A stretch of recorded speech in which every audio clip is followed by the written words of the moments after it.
여러분 안녕하세요.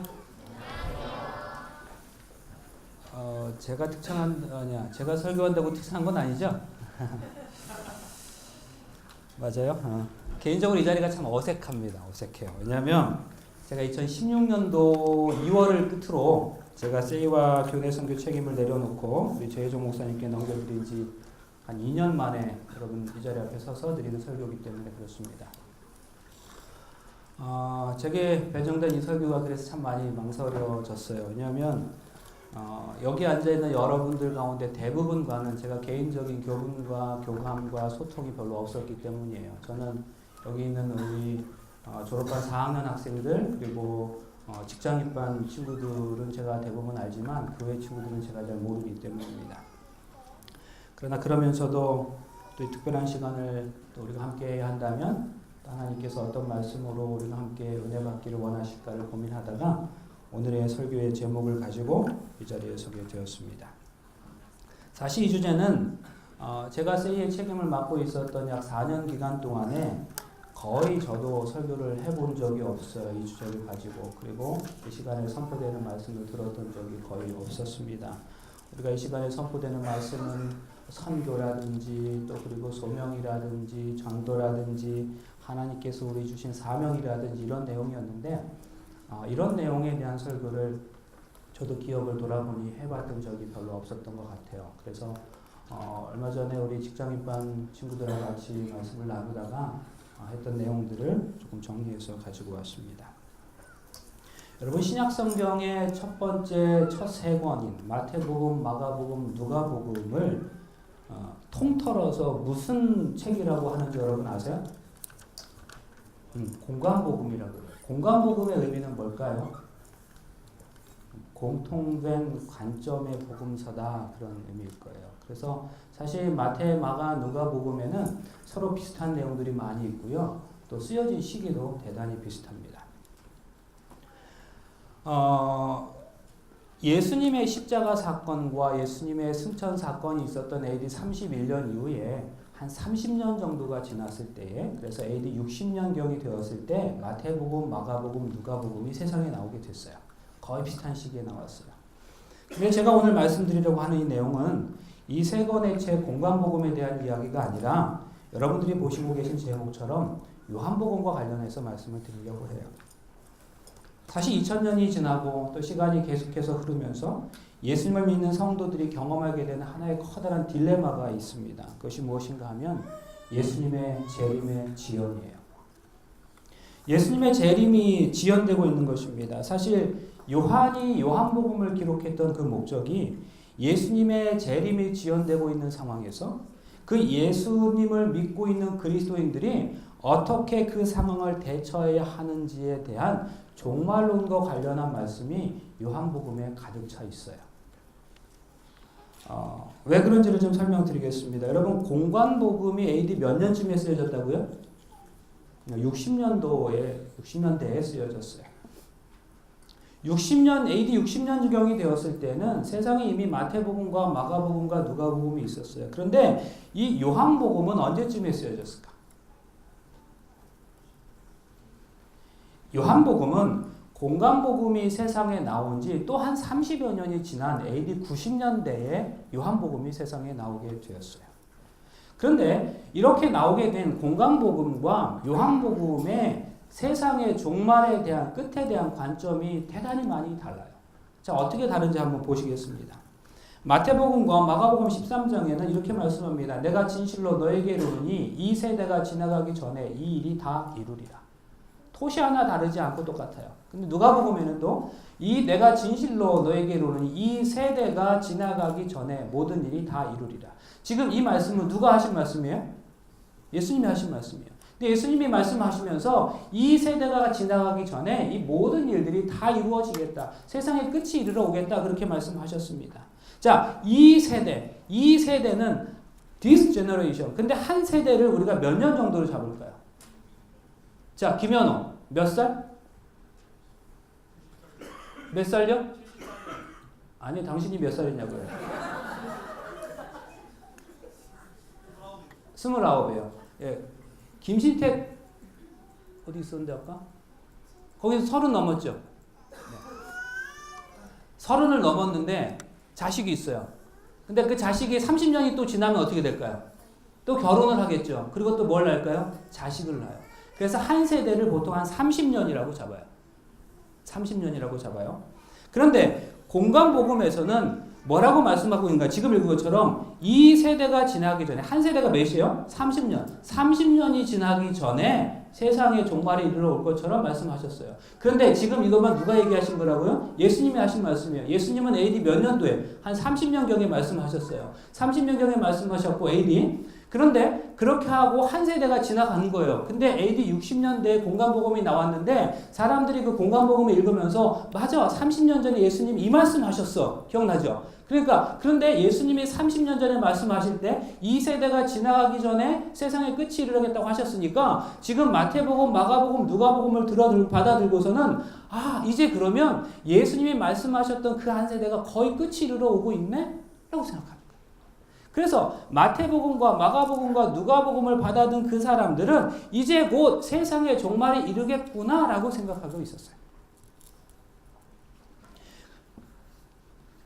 그래서 마태나 마가나 누가나 실제로 이러한 세상의 종말이 곧 있을 것임을 강조하면서 자신들의 복음서를 기록한 겁니다. 또 보세요. 그러므로 깨어있으라. 어느 날에 너희 주가 임할는지 주의하라. 깨어있으라. 그때가 언제인지 알지 못하겠다. 이러므로 너희는 장차올 이 모든 일을 능히 피하고 인자 앞에 서도록 항상 기도하며 깨어있으라. 세상에 곧 종말이 이르를 것이기 때문에 너희들은 항상 깨어있으라는 거예요.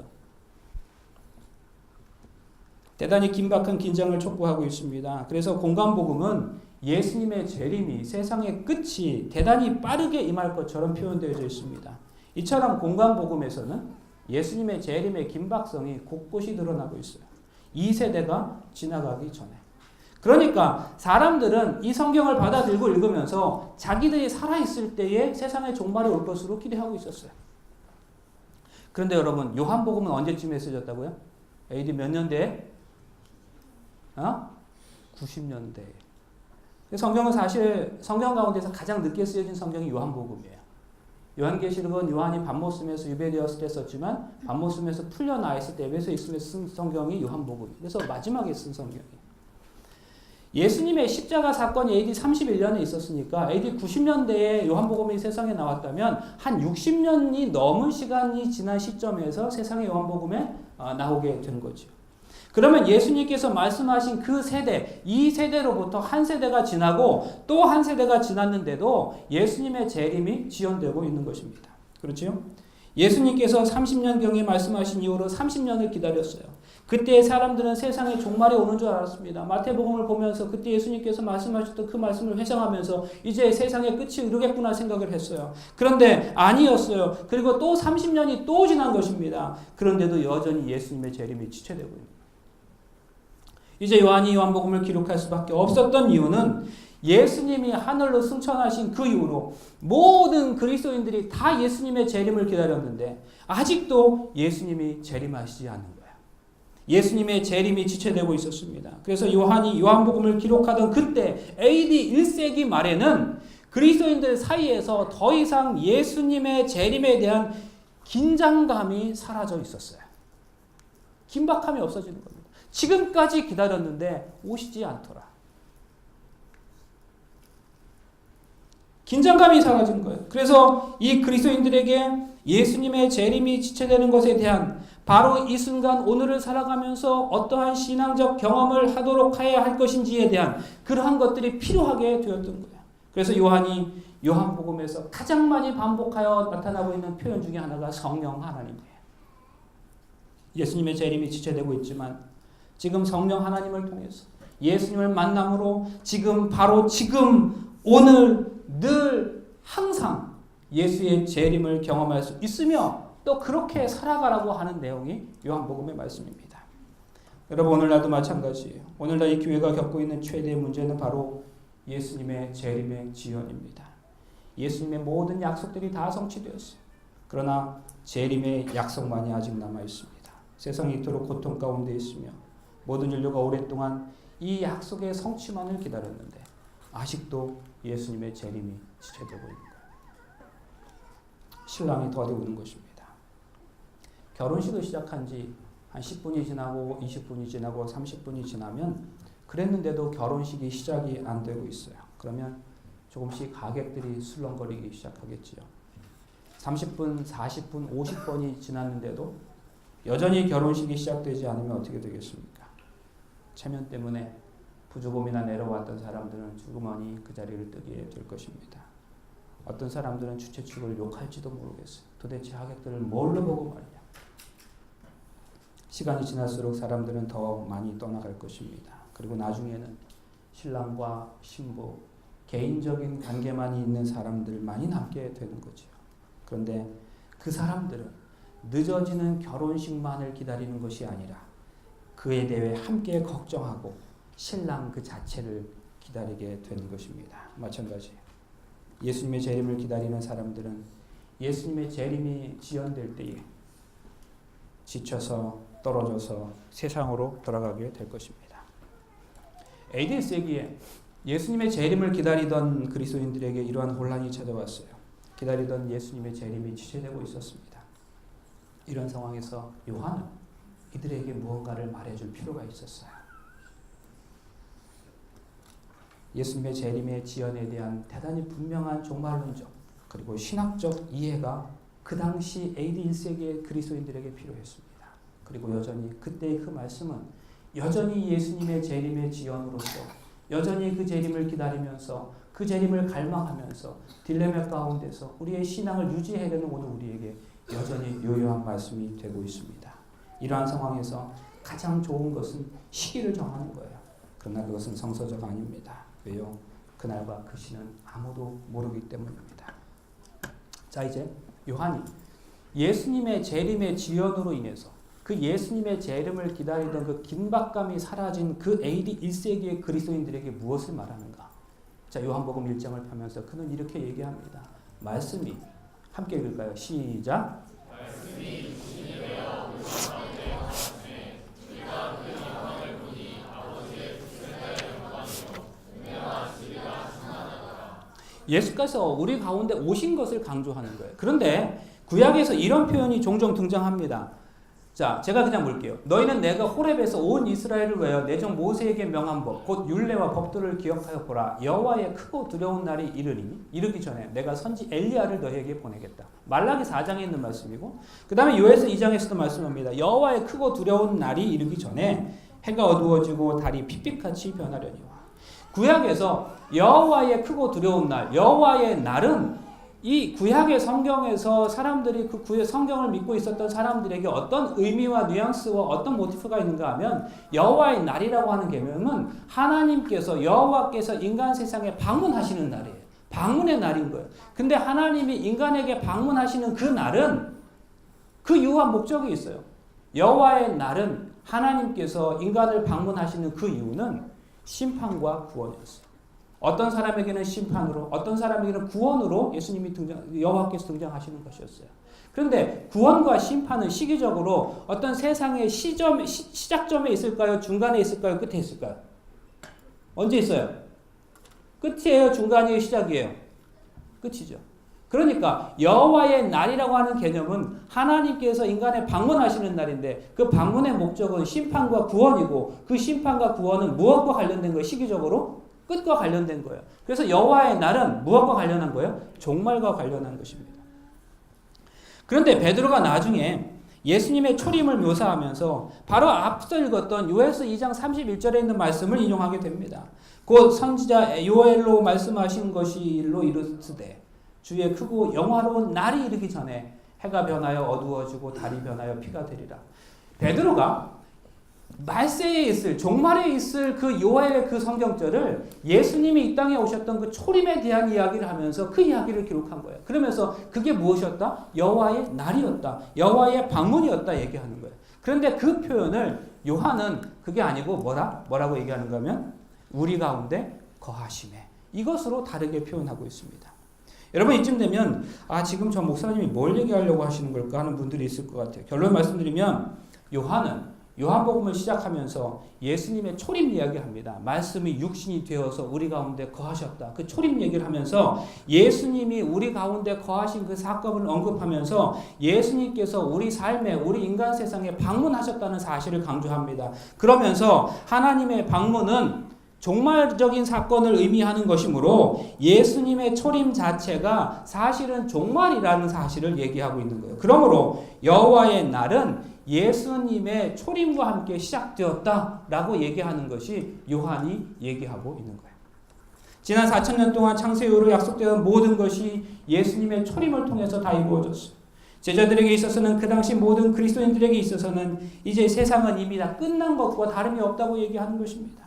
그런 의미에서 예수님께서도 사단이 아직은 멸망받지 않았지만 이제는 너네가 그 사단에 대해 관계할 것이 없다라고 얘기하는 거예요. 이후에 내가 너희와 말을 많이 하지 아니하리니 이 세상 임금이 올 거다. 그러나 저는 내게 관계할 것이 없다. 물론 예수님의 재림하심으로 예수님께서 이 땅에 다시 오심으로 실제적 종말이 이르러 올 것이겠지만 이미 그 종말은 예수님의 초림을 통해서 시작된 것이므로 끝나는 것은 시간 문제다. 이 말씀을 하고 있는 거예요. 그래서 예수님이 십자가에 달리실 때 다 이루어졌다. 이때 이미 세상의 운명이 결정되고 새로운 세상이 시작될 것이라는 것입니다. 이제 끝이 올 거라는 거예요. 하지만 이미 우리는 그 끝 속에 살고 있는 거라는 거죠. 그럼 우리는 이미 종말을 경험하고 있는 거라는 거예요. 그래서 공간복음에서는 마치 종말이 나중에 이를 것처럼 얘기했지만 요한은 말하기를 아니야. 그게 아니라 너네는 이미 그 종말을 기다리고 올 것처럼 기다리고 있지만 사실은 예수님이 하나님이 이 땅에 오심으로써 그 종말이 시작된 거야. 그래서 이미 지금은 우리는 종말 가운데 들어가 있는 거야라는 사실을 얘기하고 있는 거야. 우리가 종말 가운데 있다고 할 것 같으면 오늘 우리의 삶이 어떠해야 되겠는지를 설명하는 것입니다. 더 진지하고 더 간절하고 더 경건한 삶을 살아가지 않겠는가를 얘기하는 것입니다. 오순절의 성령은 마지막 때와 관련된 표현이죠. 이른 비와 늦은 비 성령 모두 여호와의 날과 관련되어 있습니다. 함께 읽겠습니다. 에베소 1장 12절 14절 시작. 이는 영광의 찬송이 되게 하려 하심이라. 그 안에서 너희도 진리의 말씀 곧 너희의 구원의 복음을 듣고 그 안에서 또한 믿어 약속의 성령으로 인치심을 받았으니 이는 우리의 기업의 보증이 되사 그 얻으신 것을 구속하시고 그의 영광을 찬미하게 하려 하심이라. 여기서 보증이라는 말은 이 earnest라고 되어 있어요. 이 말이 현대 그리스어로는 결혼을 약속하는 약혼 반지라고도 번역되어 있습니다. 미국에서 있으면서 2005년도였는데요. 집을 사야 할 일이 있었어요. 집을 사는데 집을 이런저런 집들을 여러 집들을 보게 됩니다. 이 집 보다가 이 집이 마음에 들어요. 이 집을 사겠다고 부동산 중개인에게 얘기했어요. 그렇게 결정했어요. 그러면 어니스트 머니를 얼마큼 내겠냐고 물었어요. 어니스트 머니가 뭐냐고. 그랬더니 그래서 사전을 찾아보니까 보증금이에요. 근데 보증금. 근데 그때 생각했던 성경절이 이 성경절이었어요. 여기 보면 우리 기업의 보증이 되사 그래서 the earnest of our inheritance until the redemption of the purchased possession. earnest. 자, 보증금이라는 개념인데요. 자, 집이 마음에 들었어요. 그래서 이 집을 사기로 결정했어요. 근데 그 집의 집값을 다 지불한 건 아니에요. 그런데 내가 무엇을 내면서 정말 집값 전체의 몇 퍼센트에 해당하는 그 보증금을 내면서 나는 그날 밤에 어떤 생각을 할까요? 내가 드디어 집을 구입하게 되었다.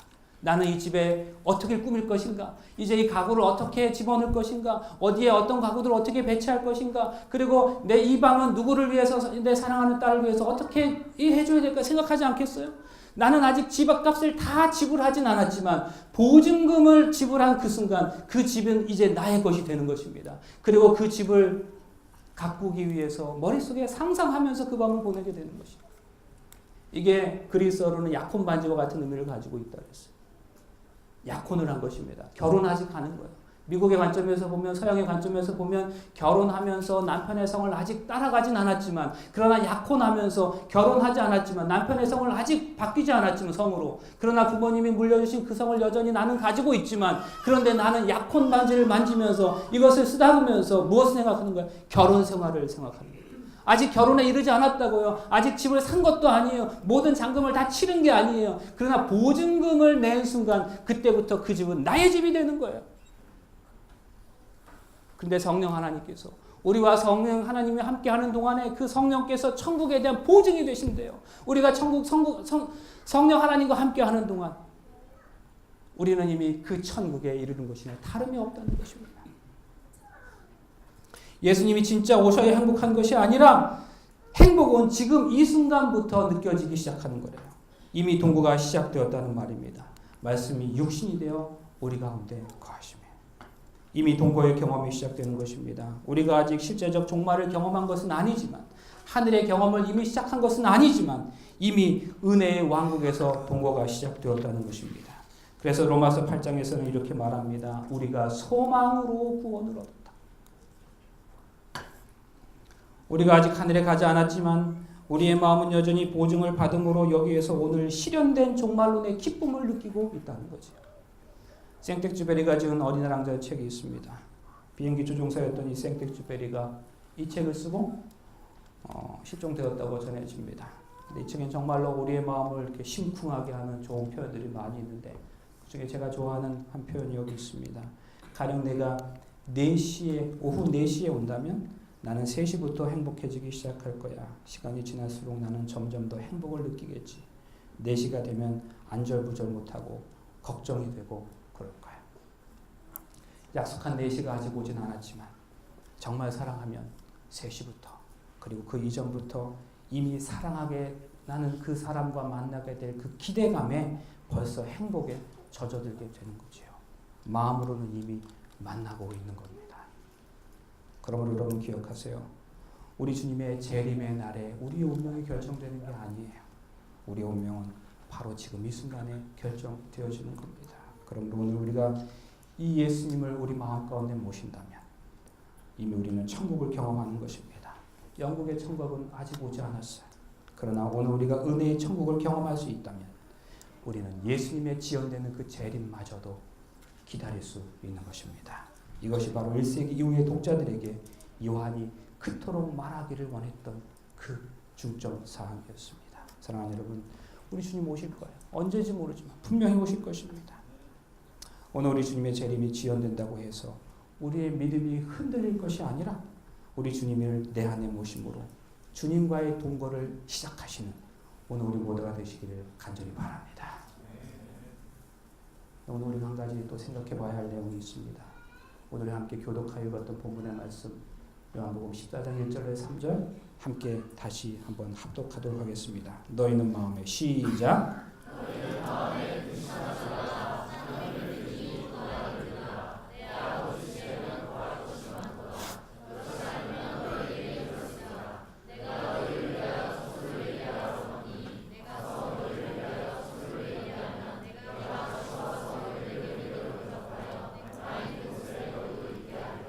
우리가 너무너무 잘 알고 있는 말씀이에요. 너희는 마음에 근심하지 말라. 하나님을 믿으니 또 나를 믿으라.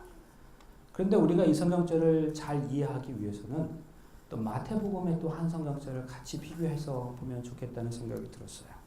마태복음 6장의 말씀에 그러므로 염려하여 이르기를 무엇을 먹을까 무엇을 마실까 무엇을 입을까 하지 말라. 이는 다 이방인들이 구하는 것이니라. 너희 하늘 아버지께서 이 모든 것이 너에게 있어야 할 줄을 아시느니라. 여기 잘 보세요. 염려하지 말라고 말씀하십니다. 그러면서 한 분을 언급합니다. 누구예요? 하늘아버지. 근데 그냥 아버지가 아니래요. 하늘아버지랍니다. 하늘이라는 장소를 구체적으로 언급하고 있습니다. 근데 이 표현이 요한복음에서는 이렇게 나타나고 있어요. 너희는 마음에 근심하지 말라. 하나님을 믿으니 또 나를 믿으라. 내 아버지 집에는 거할 곳이 많도다. 여러분 이게 이해가 되세요? 이게 논리적으로 이해가 되십니까? 저는 이 성경을 잘 논리적으로 이해할 수 없었어요. 잘 이해가 안 됐어요. 왜냐하면 잘 보세요. 지금 제자들은 예수님을 따라다니고 있습니다.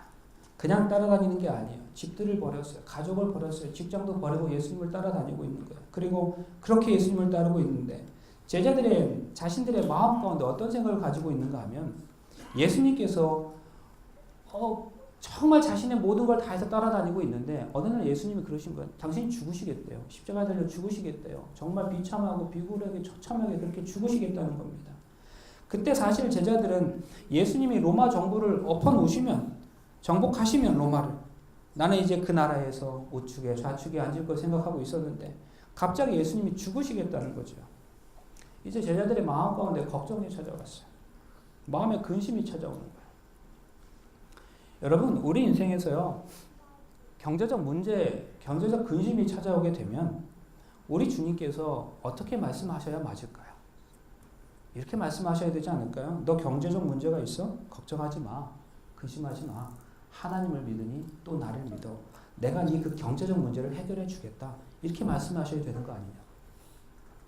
가족 가운데 누군가의 문제가 있어요. 그러면 그것 때문에 우리가 고민하고 걱정하잖아요. 너 그것 때문에 걱정하고 있어? 가족의 누군가 때문에 걱정하냐고? 걱정하지 마. 근심하지 마. 하나님을 믿으니 또 나를 믿어. 내가 그 가족의 그 문제를 내가 해결해 줄게. 그래야 되는 거 아니냐고요. 직장 때문에, 취직 때문에 문제가 있어요. 걱정하고 있어요. 그때 하나님이 이렇게 말씀하셔야 되는 거 아니냐고요. 너 걱정하지 마. 염려하지 마. 그 직장 문제 내가 해결해 줄게. 그래야 말씀하셔야 되는 거 아니냐고요. 그래야 우리가 아멘 할 수 있는 거 아니겠냐고요. 그게 논리적으로 맞죠. 걱정하는 그 문제를 내가 해결해 줄게. 이렇게 말씀하셔야 논리적으로 맞는 거 아니겠냐. 그런데 우리 주님은 그렇게 말씀하지 않고요. 너 마음에 근심하지 말라. 하나님을 믿으니 또 나를 믿으라. 내 아버지 집에 거할 곳이 있다라고 얘기하는 거야. 너 걱정하는 문제를 내가 해결해 주겠다 말씀하시는 게 아니라 너 걱정하지 마. 근심하지 마. 하나님 집이 있어. 이렇게 말씀하시는 거예요. 이게 논리적으로 맞냔 말이에요.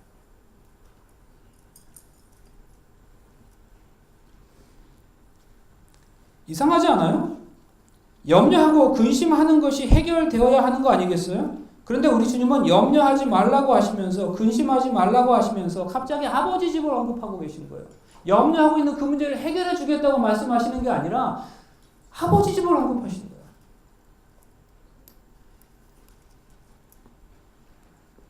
하늘을 말씀하셔요. 근심과 염려를 얘기하시면서 아버지 집을 얘기하시잖아요.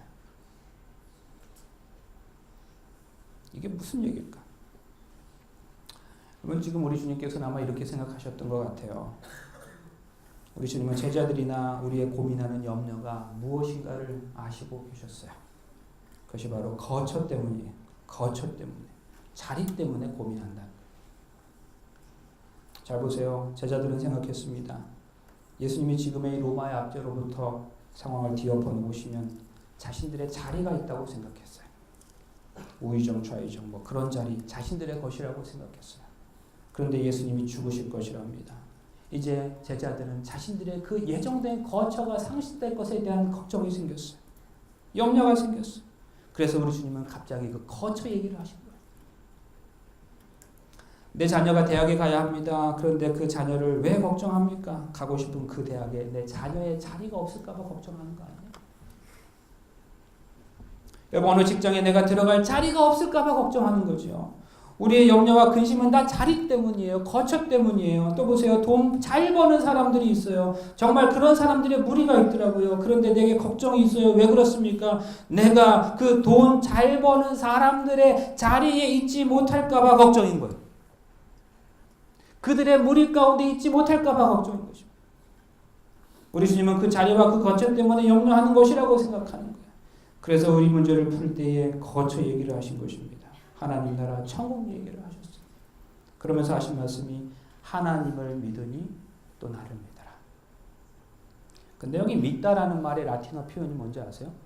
크레도예요. 크레도. 많이 들어봤죠? 크레도.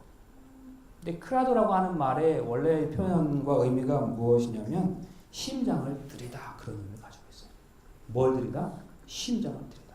믿는다는 말의 라틴어 표현이 크레도인데 이게 심장을 들이다. 심장이 뭐예요? 마음이에요. 생명이에요. 심장은 마음을 상징합니다. 그래서 믿음은 마음을 드리는 거예요. 믿음은 마음이 가버린 상태, 마음을 주었어요. 그게 크레도라니까. 그러니까 믿음이라고 하는 것은 마음이 저쪽에 가 있는 상태를 의미해요. 마음을 하나님께 드린 상태, 그래서 그 마음이 기울어진 상태를 믿음이라고 얘기하는 거예요. 우리의 믿음이 어디에 가 있느냐? 우리의 마음이 가 있는 곳이 곧 믿음이라는 거예요. 그런데 이상하게도 우리가 진짜 믿으면 그 믿음의 대상이 우리에게 현실로 다가오는 거예요. 여러분, 사실과 현실의 차이는 완전히 달라요. 여러분, 미국에 있는 게 존재하는 게 사실입니까? 미국이 정말로 있어요? 다시 좀 더 구체적으로 질문 드릴까요? 미국에 뉴욕이 정말 있습니까? 미국에 정말 뉴욕이 있냐고요? 그러면 여러분 대답을 하는 거 안 하는 거예요? 사실이에요? 그러면 그 미국을 정말 매일매일 매 순간마다 실감하며 살아갑니까? 그렇지는 않죠. 매일매일 미국에 뉴욕이 있다고 하는 사실, 뉴욕이라는 도시가 있다는 사실을 매일매일 머릿속에 이렇게 느끼면서 실감하면서 그 다음에 그걸 체험하며 살아가느냐 말이에요. 그건 아니잖아. 사실은 아는데, 사실로 받아들이긴 하는데, 미국에 뉴욕이 있다는 사실은 아는데 그것이 나의 매일의 삶에서 무엇은 아니에요? 현실은 아니에요. 그런데 어느 집사님 한 분이 이 미국의 뉴욕을 매일매일 느끼며 실감하며 사시는 분이 있더라고요. 집사님의 따님이 대학을 다 졸업하고 선교지에서 영혼들을 돌보다가 더 공부하겠다고 뉴욕에 있는 치대에 들어갔어요. 근데 그날 그 딸이 도착한 그날 뉴욕에 폭풍이 불고 난리가 났답니다. 그러니까 이 집사님은 매일 아침에 인터넷을 켜서 뉴욕의 날씨부터 확인하는 거예요. 뉴욕의 날씨를 매일매일 조사하는 겁니다. 그리고는 뉴욕의 날씨를 이 먼 데서 느끼고 사는 거예요. 여기서는 안 더운데 거기가 폭염이면 집사님 더운 거예요. 여기는 비가 안 와도 거기가 비 오고 추우면 집사님도 추운 겁니다. 왜 그래요? 마음이 뉴욕에 가 있는 거예요. 왜 그래요? 사랑하는 딸이 뉴욕에 가 있기 때문에 그래요. 바로 이 원리입니다. 우리 주님 말씀하십니다. 하나님을 믿으니 또 나를 믿으라. 너 진짜 나를 믿느냐? 나를 믿는다는 건 너의 심장을, 너의 마음을, 그 마음이 나한테 와 있는 것이다. 하나님의 나라 주님이 사랑하는 겁니다. 마음이 같다는 건 사랑한다는 말이지요. 사랑하니까 뉴욕의 날씨가 나의 현실로 다가오는 것이죠. 예수님을 사랑합니다. 그랬더니 그 나라의 날씨가 느껴지기 시작하는 거예요. 천국을 맛보는 겁니다. 그 나라를 실감하는 겁니다. 그 어머니가 뉴욕을 실감하고 느끼는 것처럼 말입니다. 여러분 예수 믿는 것이 무엇입니까? 근심할 수밖에 없는 상황이냐고요. 왜 그런지 아세요? 그 우리의 마음이 근심에서 오는 우리가 알지도 못하는 사이에 우리가 마음을 주고 있는 그 경제에 그 마음을 주는 그 건강 문제에 직장 문제에 우리의 마음이 우리에게 그렇게 느껴졌다는 거예요. 마음이 가 있는 곳이 느껴지는 것인데 우리의 마음을 경제 문제에 두면 우리의 마음을 직장 문제에 두면 그게 뭐예요? 나한테 현실로 다가오는 거예요. 그래서 그것이 나의 삶에서 느껴지는 거예요. 그러니까 염려가 되고 근심이 되는 거예요. 신앙의 삶을 산다는 것은 마음이 주님께 가 있어야 하는 것인데 마음이 경제에 갔답니다. 그 마음이 건강에 갔답니다. 그 마음이 경제와 건강에 직장에 출세에 기울어져 있으니까 주님은 느껴지지 않는 거래요. 그 나라는 느껴지지 않고 그 천국은 느껴지지 않고 오늘 우리의 삶 속에서 자꾸 경제 문제가 느껴지고 건강의 문제가 느껴지고 가족의 누군가의 문제가 느껴지는 겁니다. 주님은 염려와 근심을 초월하기는 원하냐? 너 진짜 나를 믿으라고 말씀하시는 것입니다. 주님께 마음을 좀 달래요. 주님께 마음을 드릴 수 있기를 바랍니다. 주님을 사랑하니까 주님이 계시는 아버지 집 그 나라를 미리 맛볼 수 있는 거예요. 그 나라가 오늘 나의 삶의 현실이 되어 살아가는 것. 사랑하는 여러분, 이것이 바로 우리 삶의 염려와 문제를 초월하는 삶의 원리를 기억하게 되기를 간절히 바랍니다. 1800년도 말에 미국 서부 캘리포니아를 향한 골드러시가 있었어요. 캘리포니아 농부가 경영하는 물레방앗간 안에서 금광이 발견된 겁니다. 그것이 소문이 퍼졌는데 아메리카 대륙 전체를 넘어 유럽 대륙에까지 퍼졌습니다. 엄청나게 많은 사람들이 금광을 발견하기 위해서 로키 산맥을 넘어서 서부로 이동해 왔어요. 그것이 그 유명한 골드러시예요. 그 즈음에 북서쪽 몬태나주에 있는 어느 한 마을에 6명의 사람들도 의기투합했습니다. 가족을 다 모아서 캘리포니아로 내려가기로 마음먹었어요. 필요한 돈과 장비를 다 준비하고 부푼 꿈을 갖고 금광을 찾아갔습니다.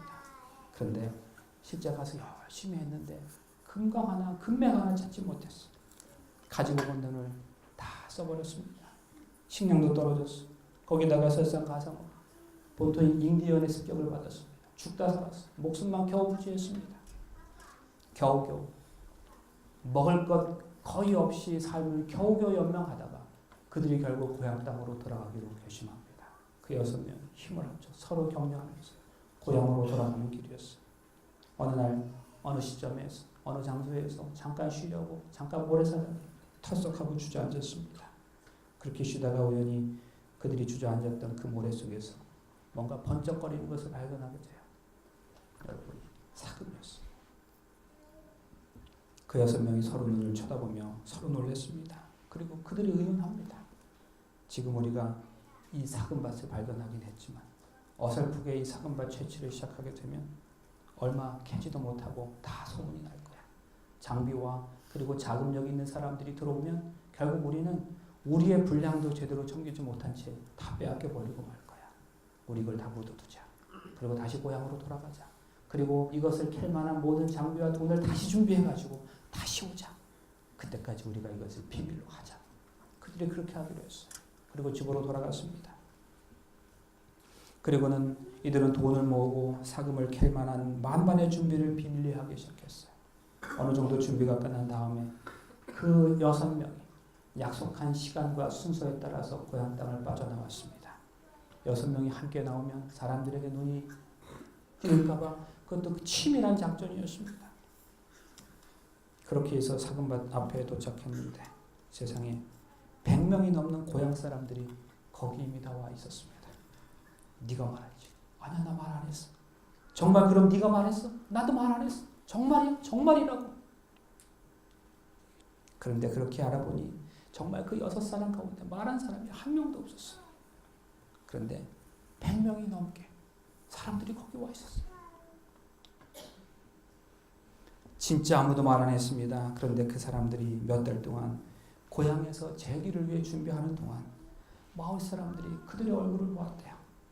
분명히 이들이 6사람들 금방 캐러 갔다가 쫄딱 망하고 왔는데 실패하고 돌아왔는데 거지로 돌아왔는데 그 사실을 우리 마을 사람들 모두가 다 알고 있는데 이 마을 사람들이 보기에 이 사람들의 얼굴은 도무지 망한 사람들의 얼굴이 아니었대요. 그들의 얼굴이 너무 행복한 겁니다. 기쁨을 감추지 못하는 것입니다. 그래서 사람들이 그들의 얼굴을 보고는 저들이 분명히 뭔가 발견한 게 틀림이 없다. 그리고 그때로부터 이 6사람을 추시하기 시작한 거예요. 그리고 6명이 나오는데 다 같이 따라 나온 것이었습니다. 사랑하는 여러분, 사금밭 하나만 발견을 해도 그 얼굴빛과 마음과 표정이 바뀌어요.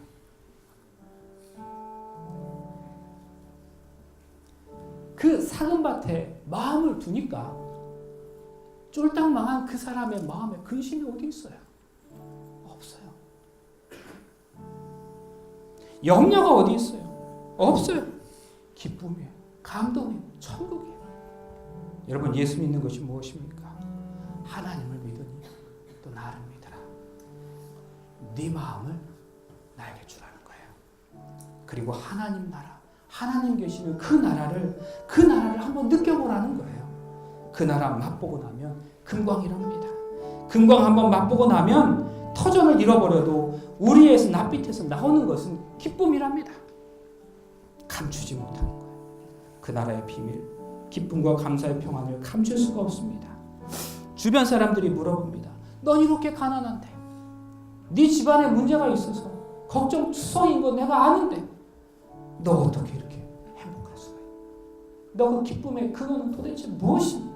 너 도대체 왜 그러니? 너 믿는 예수, 나도 한번 믿어볼게. 나 혼자 교회에 왔는데 그 자리에 100명이 따라온 거예요. 여러분, 이게 무엇입니까? 이게 바로 예수 믿는 거랍니다. 예수 제대로 믿는 거랍니다. 이것이 우리가 꿈꾸는 선교적 교회 아닌가요? 어디 이 사람에게 근심이 있을 수 있겠어요? 이 사람에게 무슨 염려가 있을 수 있겠어요? 이 사람을 향하여 세상이 무엇을 다 준다 할지라도 거기에 도무지 마음이 뺏기지 않는 거예요. 마음은 이미 기울어져서 주님께로 가 있으니까.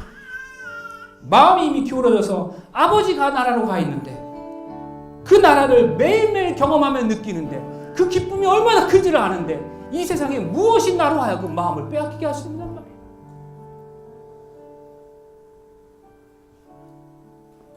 사랑하는 딸이 있는 유혹을 매일매일 느끼는 것처럼 사랑하는 주님이 계시는 그 나라를 우리는 매일매일 느끼고 경험하며 사는 거예요. 그 나라가 내 삶의 현실로 다가오니까 실제로 내 삶에 염려와 근심이 있다 할지라도 그곳에서 남들이 알 수 못한 비밀한 그것을 나는 느끼며 오늘도 살아가고 있는 겁니다.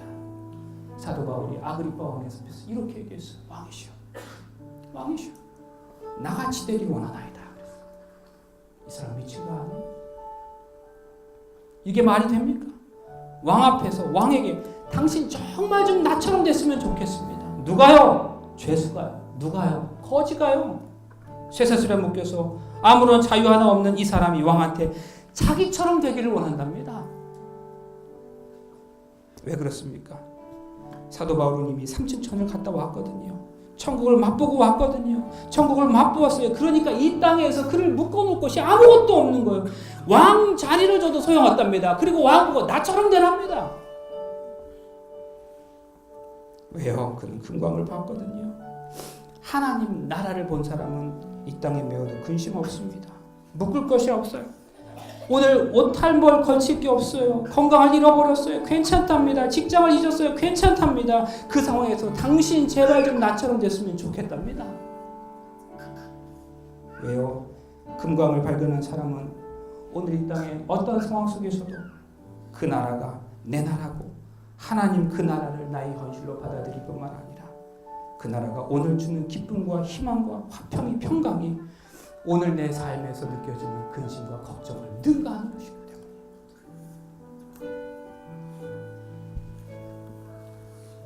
오늘 우리 하나님께 온전히 그래도 할 수 있게 되길 바랍니다.